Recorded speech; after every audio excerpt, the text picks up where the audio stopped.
नमस्कार। जीएमडी के खेलों पर ख़ास कार्यक्रम में आपका स्वागत है। मैं हूं अशर इब्राहिम, आपका स्वागत है।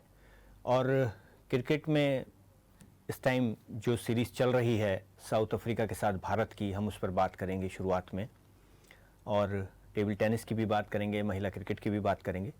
इस सब पर बातचीत करने के लिए हमारे साथ स्टूडियो में मौजूद हैं खेल विशेषज्ञ श्री नीरज प्रसाद जी। नीरज जी, आपका स्वागत है। थैंक यू असर जी। मैं सबसे पहले क्रिकेट पर ही आता हूं और बात करते हैं जो सीरीज़ चल रही है हमारी साउथ अफ्रीका के साथ, उसको आपने जो अभी मैच हुए हैं उनमें किस तरीके से देखा है और क्या कमी आपको नज़र आई है अभी तक? देखिए, जो भारत ने ऑस्ट्रेलिया के खिलाफ खेला, जब मैं पिछली बार यहां पर आया था मैंने बताया था कि भारत ने अपनी बैटिंग जो है डिफरेंट स्टाइल की है, श्रीलंका सीखा है, इसलिए वो उससे सीरीज जीतेगा। परंतु बॉलिंग के लिए मैंने तब भी बोला था कि थोड़ा प्रॉब्लम है। अब देखिए, सबसे पहले साउथ अफ्रीका इकलौती ऐसी टीम है जिसके साथ भारत जो है, भारत ने T20 सीरीज आज तक एक नहीं जीता है, तो शायद उसको जीतने के लिए उन्होंने बुमराह को खिला दिया और बुमराह इंजर्ड हो गया। देन दूसरी ये जो चीज है कि आप किन बॉलर्स को खिला रहे हैं।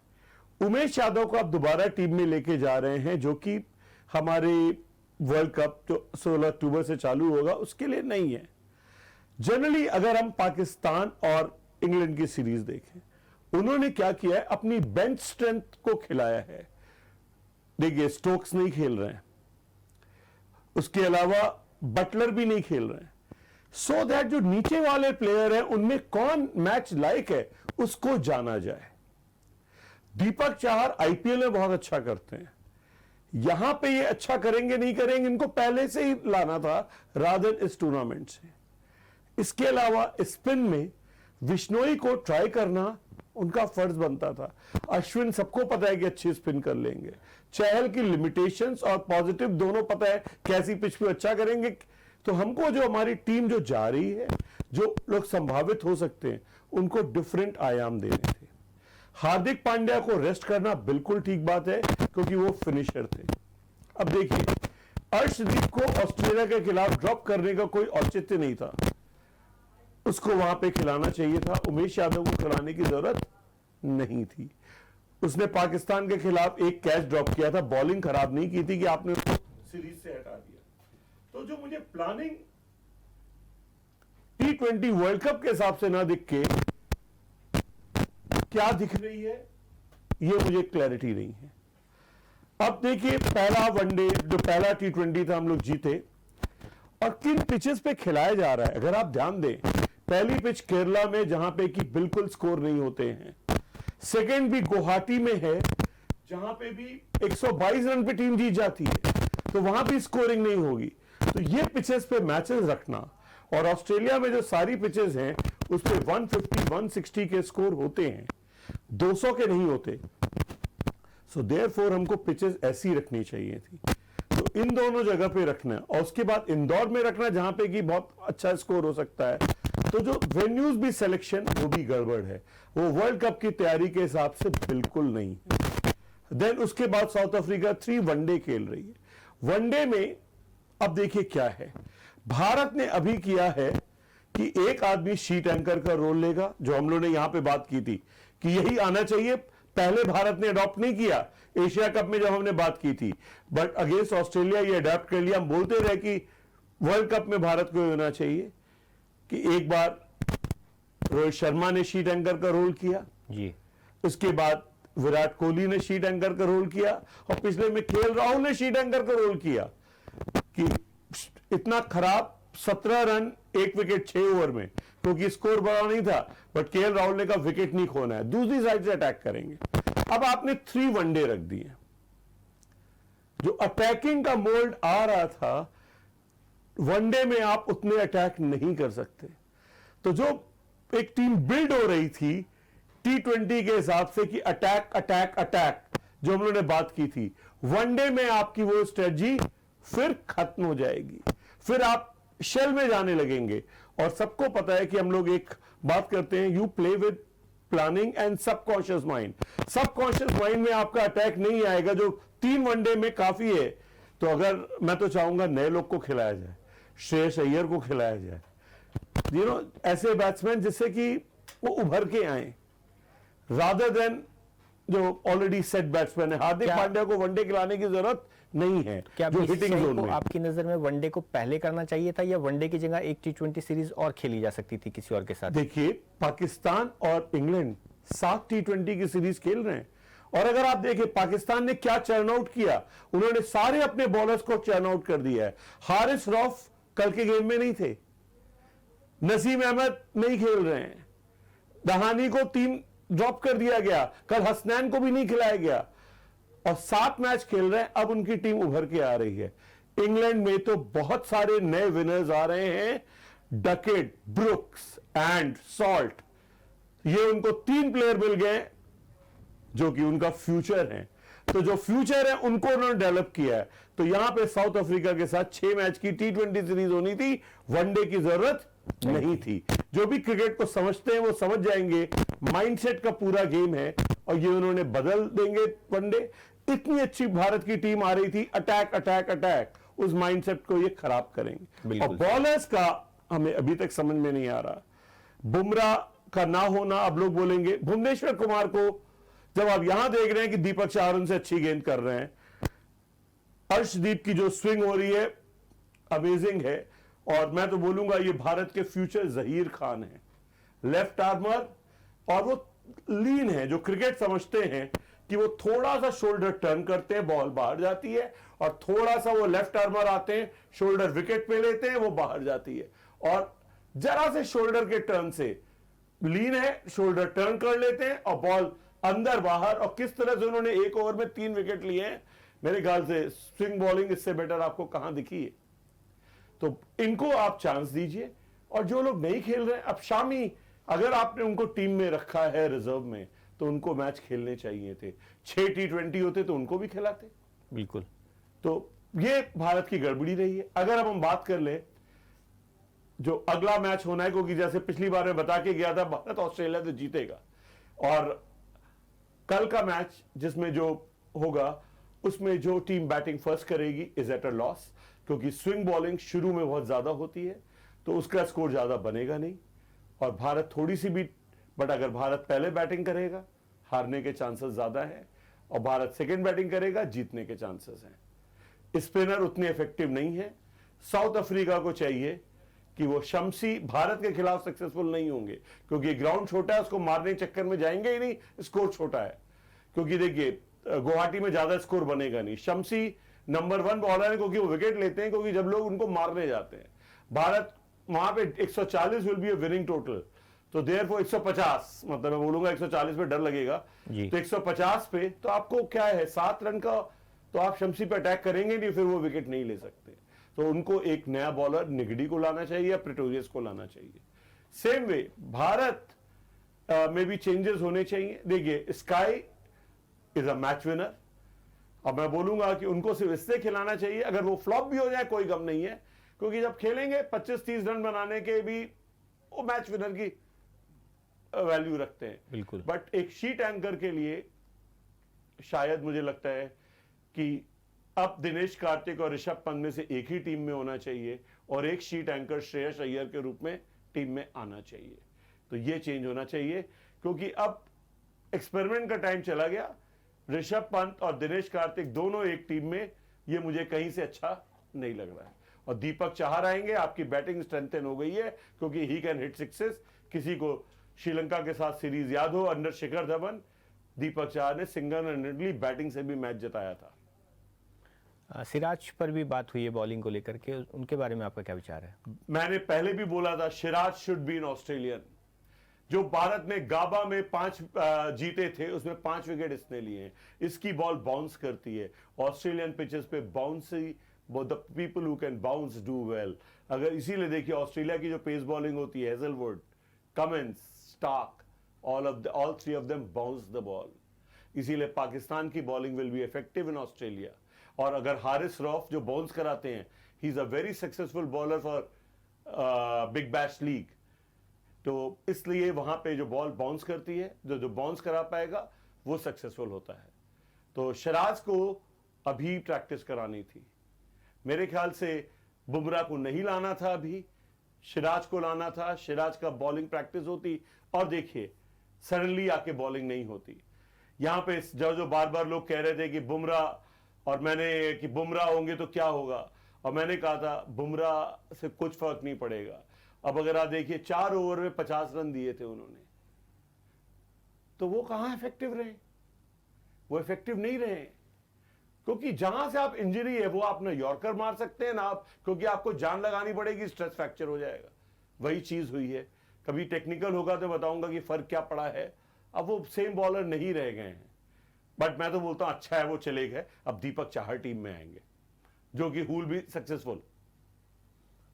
तो अभी तक की तैयारी जो हुई है, और लग रहा है कि आखिरी सीरीज़ है, उसके बाद भी हमारे पास जो गेंदबाज हैं उसको लेकर संशय बना हुआ है, तो क्या ये तैयारियों में कहीं कुछ कमी है आपकी नज़र में? बिल्कुल। अब आपको चाहल और अश्विन, इन दोनों में से एक ही को टीम में रखना चाहिए था, क्योंकि ये दोनों स्पिन करते हैं, और ऑस्ट्रेलिया में अश्विन का टेस्ट मैचेस में रिकॉर्ड अच्छा है। तो आप तरजीह किसको देंगे? अश्विन को। चाहल को तब आप तरजीह देते हैं जब रन ज्यादा होते हैं, उसको मारने के चक्कर में लोग आउट होते हैं, लो स्कोरिंग के लिए नहीं। और बिग बैश लीग में अगर हम लोग देखें, ऑस्ट्रेलिया में 200 का स्कोर नहीं पहुंचता है, 150 टू 170। तो जो मैंने अभी बात कही कि शम्सी को विकेट नहीं मिलेंगे भारत में क्योंकि स्कोर नहीं, इंदौर में मिल सकते हैं, तो सेम वे वहां पे चाहल को कोई मारने नहीं जाएगा, इसलिए इफेक्टिव नहीं होंगे वो। और जो मैंने पहले ही बोला था, वर्ल्ड में दिख गया है फास्टेस्ट स्पिनर। अगर कल देखें, मोइन अली ने पाकिस्तान के साथ मैच में बॉलिंग ही नहीं की, क्योंकि फास्टेस्ट स्पिनर मुजीब, रशीद, शादाब ने फिर किया और फिर विकेट भी लिए। भारत के अक्षर पटेल, ये लोग, जाम्पा, लोअर ट्रेजेक्ट्री, जो अब बॉल आ रही है, जो थोड़ा बहुत वेरिएशन करते, बहुत ज्यादा स्पिन नहीं करते, वो लोग बॉलर सक्सेसफुल ज्यादा हो रहे हैं। इवन नवाज सक्सेसफुल हो रहे हैं पाकिस्तान से, रात जो उनका स्पिन करते हैं। तो हमारा बिश्नोई और Axar Patel would have been the better bet. तो मुझे, आई एम तो not very happy T20 World Cup की जो हमारी टीम बनी है। पिछले शो में मेरे साथ जो गेस्ट थे वो कुलदीप यादव को स्पिनर के तौर पे याद कर रहे थे। आपका क्या कहना है कि क्या उनकी भूमिका महत्वपूर्ण होती है अगर वो होते तो? देखिए, अगेन कुलदीप यादव, अभी न्यूजीलैंड ए के साथ उसने 4 विकेट लिए। तो Kuldeep Yadav is a unique bowler. China man बहुत कम लोग फेंकते हैं। कुलदीप यादव को मैंने हर बार आर्टिकल में लिखा है कि Kuldeep Yadav is a tricky bowler, but he has become little too slow, और लोगों ने उसके एक्शन पढ़ लिए, उनको थोड़े वेरिएशन लाने पड़ेंगे। तो देखिए, जो सारी टॉप टीम्स हैं उन पर अटैक कर रही हैं। तो T20 में अगर लास्ट के ओवर होंगे, मैं उनको रिस्क देने से डरूंगा कि कहीं वो उन पे चौवे छक्के ना पड़ जाए। बट अदरवाइज जिस तरह से दिल्ली ने उनको इस्तेमाल किया था, T20 में इस्तेमाल किया था, वो इफेक्टिव स्पिनर थे, बट अक्षर पटेल उनसे बेटर थे वहां पे भी। बट जब मारने के चक्कर में जाएं, T20 में क्या होता है, उनको मारने के चक्कर में चूंकि बॉल स्पिन कर जाती है तो वो कैच हो जाते हैं, बट वो अब वो बीट उतना नहीं कर रहे हैं जैसे पहले शुरू में करते थे। बट ऑस्ट्रेलिया पे मैं कुलदीप यादव को नहीं लेके जाता, क्योंकि वहां पे स्कोर है नहीं, आप उनको आराम से उनको सिंगल और डबल लिए जा सकते हैं उनकी गेंद पे। मैं आपसे, अभी तक हम गेंदबाजी पर बात कर रहे थे, बल्लेबाजी की अगर बात करें तो क्या लगता है कि बल्लेबाजी जो अभी तक सीरीज़ में ऑस्ट्रेलिया रही, पिछली सीरीज़, या एशिया कप था, और अब हम साउथ अफ्रीका के साथ खेल रहे हैं, तो जो परिणाम आ रहे हैं, जो स्कोर हुआ है, उससे आप मुतमईन हैं या लगता है कि अभी कुछ और स्कोर ज़्यादा होना चाहिए था? देखिए, जो हमारे पास जो अभी भी प्लेयर्स हैं वो पुल नहीं कर पाते हैं। अब जब पुल करने वाले, अगर आप देखेंगे, राहुल को थोड़ा इश्यूज है, रोहित कर लेते हैं, स्काई का भी पुल अच्छा नहीं है। वो बॉल आगे आती है तो उसको अटैक कर देते हैं, या लेग साइड पे आती है तो वो स्कूप करते हैं, that means ball has to be आगे। तो पुल के लिए हार्दिक पांड्या कर पाते हैं, तो पुल इज एन इशू। तो जो शॉर्ट बॉलर्स होंगे, जो हिट द डेक बॉलिंग करेंगे, उनको कैसे अटैक करेंगे, ये हमारे भारतीय बैटिंग में एक ये मुझे बहुत स्पेस नहीं दिख रहा है, और मैं उसी के लिए डर रहा हूं कि अगर आप लाइन से देखें विराट कोहली का भी पुल उतना अच्छा नहीं है। अगर लोग याद करें, पता नहीं शायद उस टाइम मैं चैनल पर नहीं, मैंने आर्टिकल लिखा था कि साउथ अफ्रीका ने जैसे ही जब हम लोग टेस्ट मैच खेलने गए थे, फर्स्ट इनिंग के बाद उन्होंने 4 पेस बॉलर रखे थे जो हिट द डेक करते थे, और भारत 2 टेस्ट लगातार उनसे हारा था क्योंकि पुल करने वाले हमारे पास बैट्समैन नहीं है। अगर आपने पाकिस्तान के खिलाफ भी देखा होगा कि हम लोग उनके पेस बॉलर्स को अटैक नहीं कर पा रहे थे क्योंकि हमारे पास पुलर्स नहीं है। So therefore that is a problem, and यही मुझे बैटिंग में लग रहा है। बट अदरवाइज सॉलिड बैटिंग है, कांस्टेंट अटैक रहेगा। हार्दिक पांड्या, रोहित शर्मा, स्काई, ये लोग अच्छा करेंगे और लेट्स सी व्हाट हैपेंस। मुझे बैटिंग से ज्यादा प्रॉब्लम अपनी बॉलिंग में नजर आ रही है। ठीक है, हमने बॉलिंग पर बात की, बैटिंग पर बात की, फील्डिंग पर अब भी थोड़ी बात कर लेते हैं। पिछले सीरीज़ में कैच छूटे और उस तरीके की चुस्त फील्डिंग नज़र नहीं आई जितनी की संभावना है और जितनी की हम लोग चाहते हैं। क्या लगता है कि आपको कि कैफ और युवराज और इन लोगों के बाद क्या एक कमी आई है फील्डिंग में हमारी टीम में? नहीं, ऐसा नहीं था। देखिए, विराट कोहली अभी भी ग्रेट फील्डर्स हैं जी। अब जो प्रॉब्लम आती है, Ashwin is not a good fielder, Chahal is not a good fielder. अब रोहित शर्मा, सॉरी, हमारे दिनेश कार्तिक और ऋषभ पंत में से अगर एक डीप में होगा वो अच्छा फील्डर नहीं रहेगा। उसके बाद जो हमारे अर्शदीप ने कैच छोड़ दिया, अर्शदीप जैसे पेस बॉलर को आपने आगे खड़ा क्यों किया? मुझे अब तक ये किसी ने बात नहीं की। पेस बॉलर्स को हमेशा क्या होता है, पीछे रहते हैं। उसको आगे खड़ा क्यों किया? He is not that great fielder. तो भारत में अभी चिंक्स है। Jadeja as a fielder used to motivate, Jadeja and Kohli आगे बहुत मोटिवेट करते थे। Shreyas Iyer is a very good slip catcher, Rohit Sharma is a very good slip catcher, but yes, chinks हैं। Axar Patel is also not a very good fielder, वो भी catch छोड़ देते हैं। तो वो भारत में 4-5 हैं जिनकी फील्डिंग अभी अच्छी, सिराज की भी फील्डिंग अच्छी नहीं है। तो हम लोग के पास 4-5 लोग हैं जिनकी फील्डिंग अच्छी नहीं है। और भुवनेश्वर कुमार भी अब काफी उम्र हो गई है तो अब उतने चुस्त दुरुस्त नहीं रहे हैं। अच्छा, एक चीज़ और है कि जो सीरीज़ चल रही है उसके बाद सीधा वर्ल्ड कप है, तो उसमें लोग चोटिल होने से भी डरते हैं। क्या इसका भी सामना करना पड़ रहा है सीरीज़ में? मेरे ख्याल से नहीं, क्योंकि अभी मैं बहुत डाइव देख रहा हूं।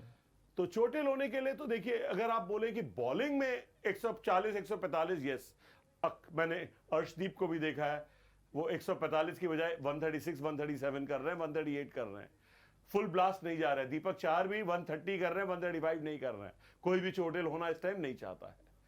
ये हो रहा है। फील्डिंग में तो देखिए वो रिफ्लेक्स है, वो डाइव तो मारेंगे ही, उसमें हम नहीं मानेंगे कि वो है, बट बॉलिंग में अपने आप को रिस्ट्रेन करके बॉलिंग हो रही है। तो ये क्या खिलाड़ी की खुद की रणनीति होती है या कोचिंग या कोच के द्वारा? ये कोच भी कहते हैं। दीपक चाहर अभी इंजरी से आए हैं, उनको आप नहीं कह सकते आप फुल ब्लास्ट जाओ। ठीक है, ये एक रणनीति का हिस्सा है कोचिंग की भी। मैं कोचिंग पर भी बात करूंगा। जो कोचिंग और चल रही है उसमें आप कितना फ़र्क देख रहे हैं सीरीज़ को देखते हुए, तैयारी को लेकर के, एशिया कप और ऑस्ट्रेलिया, और अब ये फाइनल सीरीज़ है विश्व कप से पहले, तो क्या लग रहा है आपको कोचिंग जो दी जा रही है उससे कुछ फ़र्क आ रहा है मैदान पर? देखिए, जो कोच है, मैं राहुल द्रविड़ का एज अ प्लेयर बहुत कायल था। Rahul Dravid as coach I don't like him, he is too conservative. और उनके जो प्लेसमेंट्स होते हैं, अगर किसी ने उनका कोचिंग ध्यान दिया, राजस्थान रॉयल को उन्होंने किया था, डुबा दिया था टीम को। उनके खिलाफ प्लेयर्स ने भी, वो इंडिविजुअल माइलस्टोन्स के लिए जाते हैं, प्रेरित करते हैं इंडिविजुअल माइलस्टोन रखो, जबकि टीम के लिए वो बात नहीं करते हैं। तो कंजर्वेटिव अप्रोच है। लास्ट ओवर किसको देना है, वो कंजर्वेटिव अप्रोच। तो मेरे ख्याल से थोड़ा इश्यूज है। वो जो डायनेमिक अप्रोच है कि किसको एंगल से बॉल करनी है, जैसे ग्रीन हमने बोला था एंगल से बॉल होगी, और बाद में की, इसीलिए सक्सेस मिला। उसको दूर की बॉल पे ही आउट हुए, पर तब तक वो 50 बना चुका था। शुरू में क्यों नहीं वो बॉल की? तो मुझे लगता है कि थोड़ी बहुत कमी है। लास्ट ओवर किससे कराना है अभी भी क्लैरिटी नहीं आती। एक बार पिट जाए कोई बात नहीं, बट रेगुलरली, जैसे Arshdeep is a wonderful last over bowler, उनको कराना चाहिए। हर्षद पटेल बिकॉज उनको स्लोअर वन है, बट उनको बोला जाए स्लोअर वन उतनी नहीं कर सकते कि 4 आप स्लोअर वन कर रहे हैं। उनको, उनकी तेज गेंद भी 140 के ऊपर जाती है। He should go full blast. 140 के ऊपर मुझे बॉल फेंकना मांगता है that should be the coaching to Harshal Patel, then बात निकल के आएगी। भुवनेश्वर ने जैसे 19वें ओवर किया और वो परिणाम नहीं निकल के आया और वो पिटे बुरी तरीके से, तो क्या भुवनेश्वर को हटाया देखिए जाएगा? भुवनेश्वर का क्या है, लेंथ है और मूवमेंट है। 19वें ओवर में बॉल मूव नहीं करती है, उनको 19वां कवरा क्यों है, सबको पता है कि वो थोड़ी सी शॉर्ट गेंद फेंकेंगे, हमको मारने के लिए तैयार हैं, हट के मैं उधर मारूंगा वरना मैं पुल करके उधर मार दूंगा। सो देयरफॉर भुवनेश्वर का, क्योंकि उनके पास स्पीड है नहीं।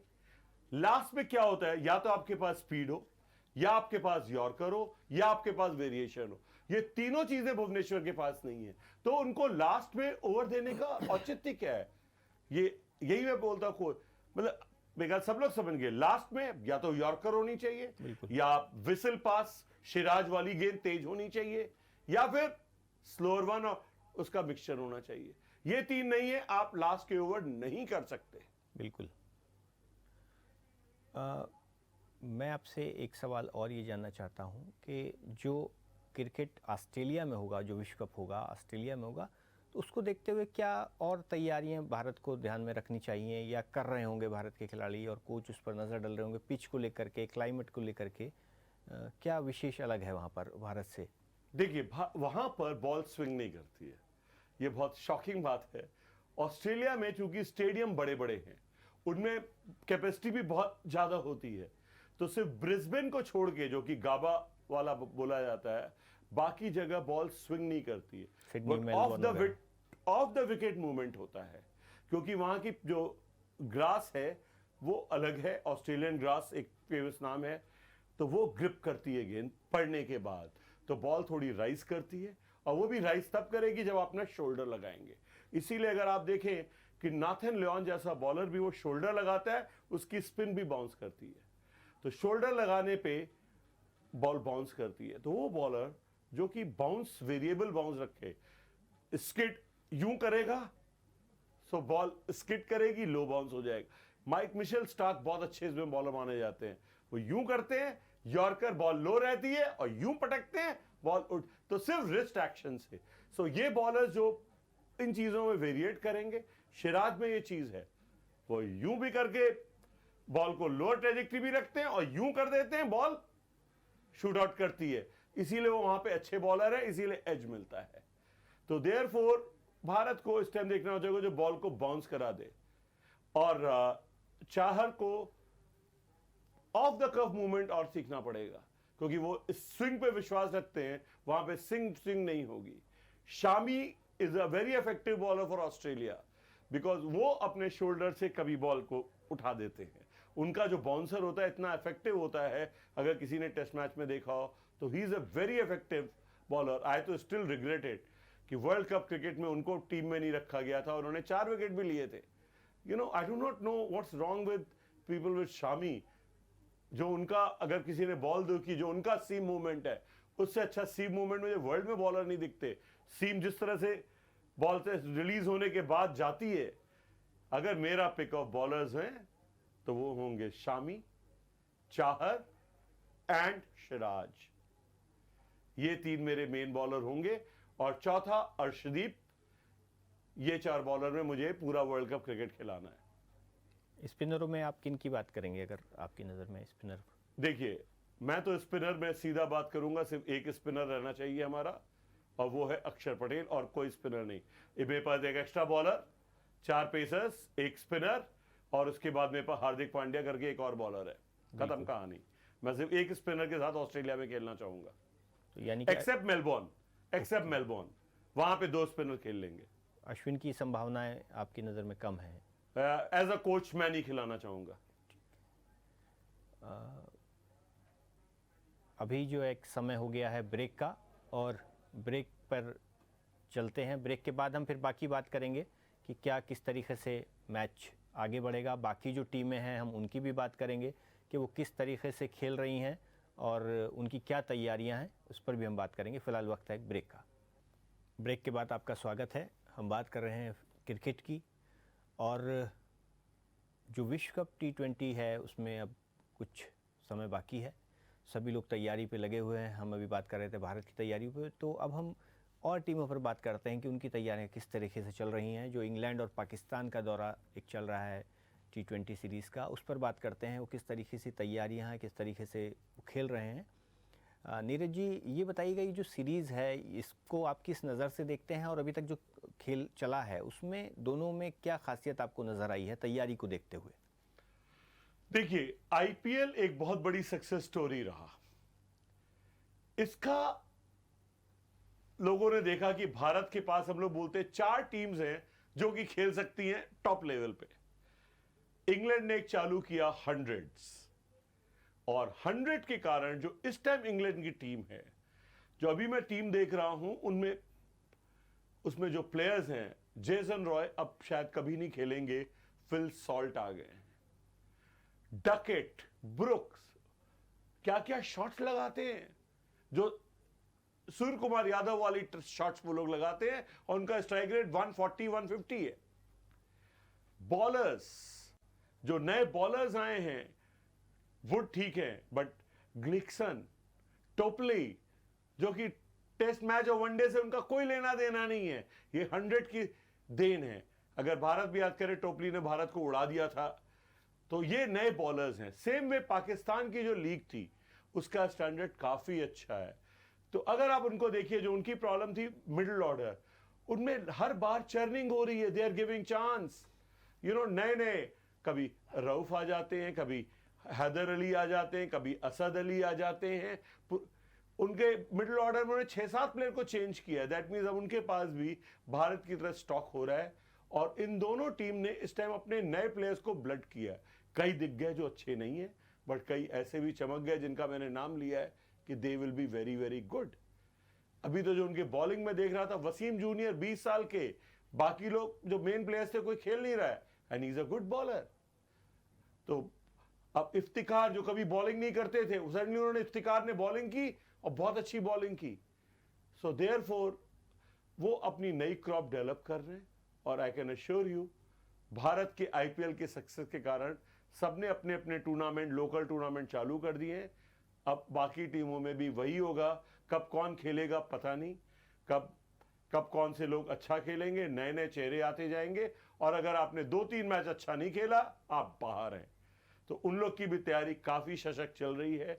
और इस बार, जैसे हमने जब बोला था एशिया कप में सिर्फ 2 मैच को छोड़ के बाकी सब क्रैकर रहेंगे, उसी तरह वर्ल्ड कप में भी, T20 वर्ल्ड कप में भी, हर मैच में कोई भी किसी से जीत सकता है, ऐसा हाल होगा। अगर वर्ल्ड कप की बात चल रही है, कहा जाए तो किन टीमों पर आप दांव लगाना चाहेंगे, जो आपको लगता है कि 4 टीमें मुख्य रूप से दावेदार हो सकती हैं? England, Australia, Pakistan and India. ये 4 टीम महत्वपूर्ण हैं जो कि आप बता रहे हैं। मुझे साउथ अफ्रीका की बैटिंग थोड़ी डाउटफुल लगती है। यानी कि श्रीलंका इस बार उस तरीके से नहीं आ पा रहे हैं। वहां के पिचेस पे उनके जो बैट्समैन थे वो उतना फंक्शन नहीं करेंगे। वो स्लोअर पिचेस पे फटाफट मार ले रहे थे। जब बॉल बाउंसी आएगी तो जो श्रीलंका के बैट्समैन हैं वो वहां पर नहीं खेल पाएंगे। मैं बहुत टेक्निकल हूं, किसके क्या स्ट्रोक्स हैं, क्या फीट मूवमेंट है, किसके हिसाब से। श्रीलंका को मैंने एशिया कप में फेवरेट बता दिया था, और वहां पे मैं बोल रहा हूं फेवरेट नहीं। न्यूजीलैंड को आप किस तरीके से आंकते हैं? ऑस्ट्रेलिया की जमीन पर अगेन जो उनकी बॉलिंग है वो वनडे के हिसाब से उतनी वेरिएट नहीं करेगी, और ऑस्ट्रेलिया में अगर उनका रिकॉर्ड भी देखा जाए वो उतना अच्छा नहीं करेंगे। इंग्लैंड होता, मैं न्यूजीलैंड को भी बोलता फेवरेट है। वहां पे उनकी बॉलिंग इज वीक। आपने बात करी वर्ल्ड कप की, और अब हम चलते हैं महिला क्रिकेट की तरफ। मैं आपके पास आता हूं, और एक सवाल है कि जो अभी पिछले मैच हुई, इंग्लैंड के साथ सीरीज़ हुई महिला की, उसमें एक जो दीप्ति शर्मा ने एक रन आउट किया है, उस पर बड़ा विवाद है, उस पर चर्चाएं भी हो रही हैं कि किस तरीके से ये रन आउट हुआ है। तो आपका इसको किस तरीके से आप इसको ले रहे हैं, और क्या सोचते हैं इस बारे में? देखिए, स्लेजिंग होती है। अगर मुझे महिला क्रिकेट का सेमीफाइनल याद है, भारतीय प्लेयर्स की क्या स्लेजिंग की थी इंग्लिश प्लेयर्स ने, किस तरह से स्टर्पस्टोल ने डांटा था हमारी प्लेयर को, किस तरह से तो देखिए, it is rule has been changed, and it is no longer unfair play, it is a fair play. Then वहां के एक व्यक्ति ने पूरे स्टैट्स दिए थे अपने की वो उन्होंने कितनी बार, 14 बार उन्होंने ये किया था। जब आप रेगुलर कर रहे हैं, एक बार हो, when you're doing 14, when there's a rule, so there are no two schools of thought. Rules are, you are implementing rules, you are fine. So therefore, Bharat को तुरंत जो दबाने, क्या उन्होंने रूल के खिलाफ चीटिंग की? क्या उन्होंने कोई मिसकंडक्ट किया? अगर हम बोल्ड करते हैं और ये करते हैं, दोनों तरह से आउट अगर हमारे नियमावली में है, तो इसको क्यों नहीं कर सकते? बिल्कुल। जिसने पहले डीआरएस सिस्टम लाया, जिसने डीआरएस लिया, अरे अंपायर को तुम जज नहीं कर रहे हो, पहले अंपायर के खिलाफ जाना, आप क्या बोलते थे, कितना खराब है। अब आप अंपायर के निर्णय पे हमेशा क्वेश्चन करते हैं by asking for third umpire review. So ये सिर्फ वक्त की बात है। अगर रूल बना है, रूल को इंप्लीमेंट करना और मेरे ख्याल से अंपायर को क्वेश्चन करना, ये है। मैं तो इनफैक्ट अभी जो एक वाइड नहीं दी गई थी, जो हार्दिक पांड्या ने से 2 बॉल रहते हुए जिताया था मैच, वाइड के लिए भी रिव्यू सिस्टम आना चाहिए और वो आएगा। Umpire will be questioned, so that is the way. So मेरे ख्याल सबको क्लियर है मेरा view. If you are doing according to rules, there is nothing unfair. When we are playing to win. आपने एम्पायरिंग की बात की, तो मैं एक सवाल पूछना चाहता हूं कि क्या इससे दबाव बढ़ेगा एम्पायरों पर कि वो निर्णय जो दे रहे हैं बहुत और ज़्यादा उस पर नज़र बारीकी के साथ काम करें? बिल्कुल बिल्कुल, क्योंकि देखिए कोई भी अंपायर है, उसका जब ओवरटर्न होता है अच्छा नहीं लगता। तो उस स्थिति से बचने के लिए अंपायर जो है बहुत अच्छे और ध्यान से निर्णय लेंगे। जब टेक्नोलॉजी इतनी नहीं थी तब स्टीव बकनर हुए, डेविड शेफर्ड हुए, साइमन टफेल हुए, ये लोग और पुराने कई एम्पायर रहे, तो उनके निर्णय पर सवाल नहीं उठते थे। तो क्या लगता है कि टेक्नोलॉजी को देखते हुए ऑस्ट्रेलिया में भारत के खिलाफ खराब निर्णय देने का बकनर, एक बार तो सौरव गांगुली कैच के बाद उन्होंने ड्रॉप करके पकड़ ली, तब भी उन्होंने कैच दे दिया था। बहुत सारे गड़बड़ निर्णय हैं। ऐसा नहीं है कि वो अछूते रहे हैं। बाकी लोग बोलते रहे, बट हम लोग जो जानकार हैं, तभी उनको आज कोई बुलाता है कोई मंत्रणा करने में ही। तो टेक्नोलॉजी की कमी के कारण उनको लाभ मिला, बहुत ज्यादा लाभ मिला, और बहुत ज्यादा लाभ मिला। जो अब रिप्ले सिस्टम आ गया, इससे हम तुरंत देख पाते हैं कि क्या ये निर्णय ठीक था या नहीं था। बिल्कुल बिल्कुल। और देखिए, टू ह्यूमन इज एरर, गलती तो होगी जब आप सुबह शाम तक खड़े हुए हैं, ठीक है। Technology is to be use so that is a fair play. अगर गलत प्लेयर को आउट दे दिया जाए, 2 बार गलत आउट, उसका कैरियर खत्म हो जाता है। देयरफॉर इसलिए ये सिस्टम बहुत अच्छा है। एक अच्छे खिलाड़ी के साथ अगर इस तरीके की घटना हो जाती है, तो आपने बिल्कुल सही कहा कि उसका करियर दांव पर लग जाता है और कई बार वो फिर दोबारा मैदान पर वापसी नहीं कर पाता है। ये आपने सही कहा, और ये अच्छी बात है कि अगर टेक्नोलॉजी का सहारा लेकर सही निर्णय दिए जाते हैं तो इसको सही कहा जा सकता है। बिल्कुल निश्चित रूप से। मैं अब आपसे बात करूंगा नेशनल गेम्स को लेकर के। जो नेशनल गेम्स हैं, इस पर आप किस तरीके की प्रतिक्रिया देना चाहते हैं? नेशनल गेम्स, अब देखिए, लास्ट नेशनल गेम्स हुए थे 2015 में, अब हो रहे हैं 2022 में। ये अहमदाबाद में हो रहे हैं, नरेंद्र मोदी स्टेडियम में, बट 6-7 जगह हो रहे हैं। अब आपको मैं मैग्नीट्यूड बताऊंगा। नंबर ऑफ प्लेयर्स कितने हैं? 7,000। नंबर ऑफ डिसिप्लिन्स हैं 36। ओलंपिक्स में होते हैं 35। मैं खुद इसका शिकार रहा हूं, इसलिए मैं बात कर रहा हूं। किसी देश में हमारे जैसा जो पढ़ने लिखने वाला व्यक्ति है, क्या 7 साल तक इंतजार कर सकता है नेशनल लेवल पे अपना नाम बनाने के लिए? बिल्कुल नहीं। आप अगर हर साल आप नेशनल गेम्स नहीं करते हैं, 7 साल बाद आप करते हैं, यह आप मुखौटा कर रहे हैं। पहली चीज, इतने डिसिप्लिन का नेशनल गेम्स नहीं होना चाहिए। अब देखिए, बैडमिंटन का आप नेशनल गेम्स क्यों करेंगे? बैडमिंटन के इतने टूर्नामेंट्स होते हैं और अभी भी भारत के मेन प्लेयर वो खेल रहे हैं वियतनाम ओपन में। तो जो अब भारत का नेशनल चैंपियन भी बनेगा, उसको इज्जत ही नहीं मिलेगी क्योंकि मेन प्लेयर्स बाहर खेल रहे हैं। टेबल टेनिस का आप नेशनल चैंपियनशिप क्यों कर रहे हैं?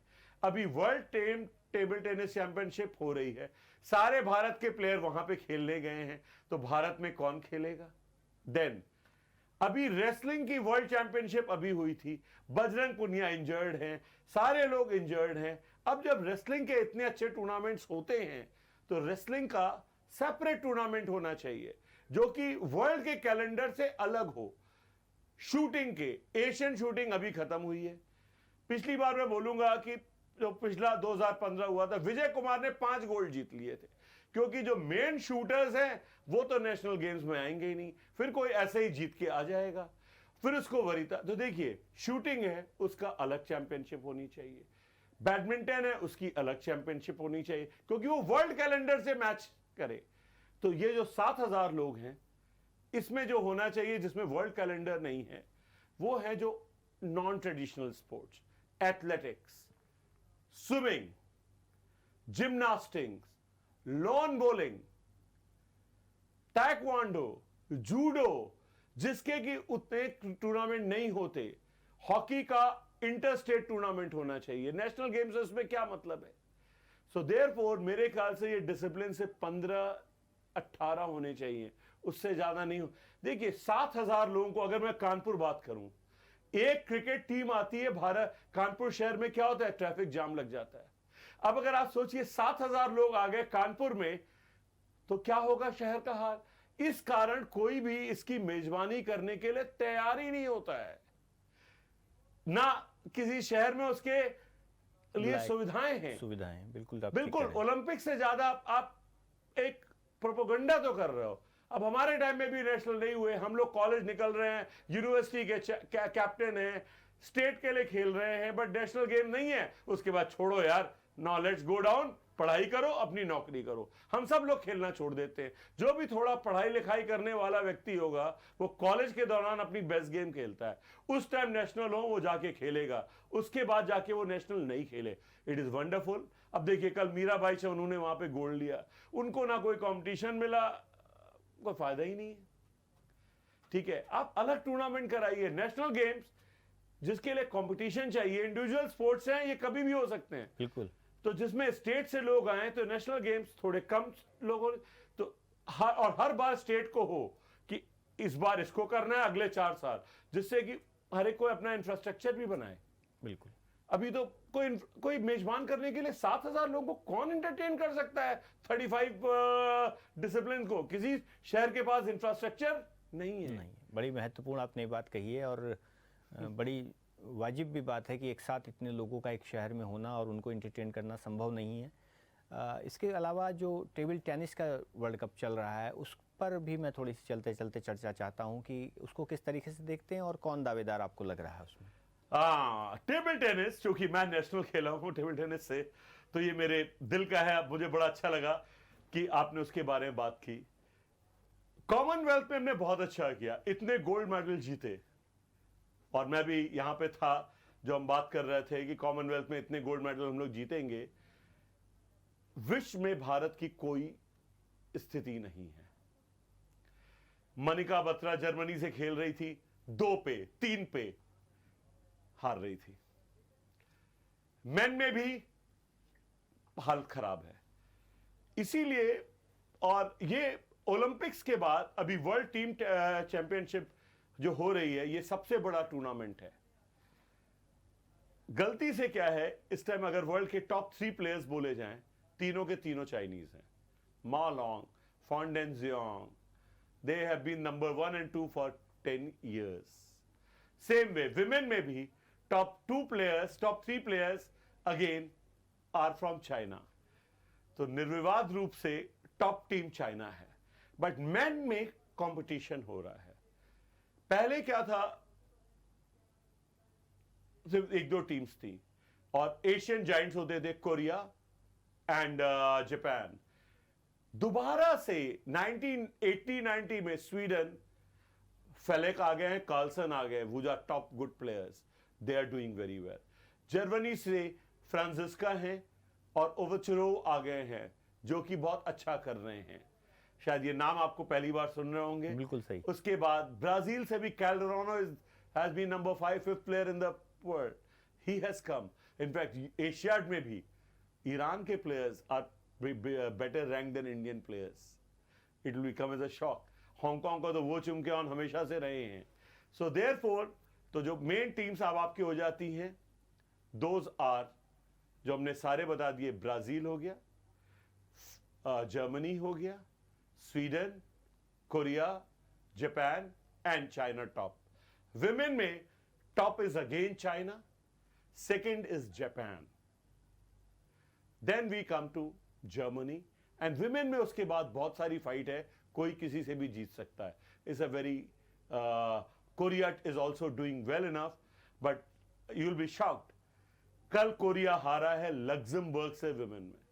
सो बट वहां पे आप देखेंगे सारे कंट्रीज से जो खेलते हैं वो सब चाइनीज ओरिजिन के होते हैं. तो ये कहने को एक चीज है, बट टेबल टेनिस और ये आज जिन दर्शकों को देखना है, YouTube पे W2T आप देखेंगे, आपको मिल जाएगा. मैं किसी चैनल का नाम नहीं ले रहा हूं, इसीलिए बोल रहा हूं आप YouTube पे जाएं. टेनिस भी जो ज्यादातर मैं मैच देखता हूं, दर्शकों को बता दूं, ATP टेनिस आता है, उससे आप देख सकते हैं. ठीक है, शुक्रिया आपकी इस तमाम जानकारी के लिए नीरज जी. और हमने सभी विषय पर बातचीत की और आगे भी हम आपसे लगातार बात करते रहेंगे क्रिकेट विश्व कप को लेकर, तैयारियों को लेकर के, सीरीज़ को लेकर के. और आप स्टूडियो में आए, आपने समय दिया, उसके लिए बहुत बहुत आपका शुक्रिया. और इस टाइम अब इजाज़त चाहते हैं दर्शकों को से, और देखते रहिए आप लोग GMD न्यूज़.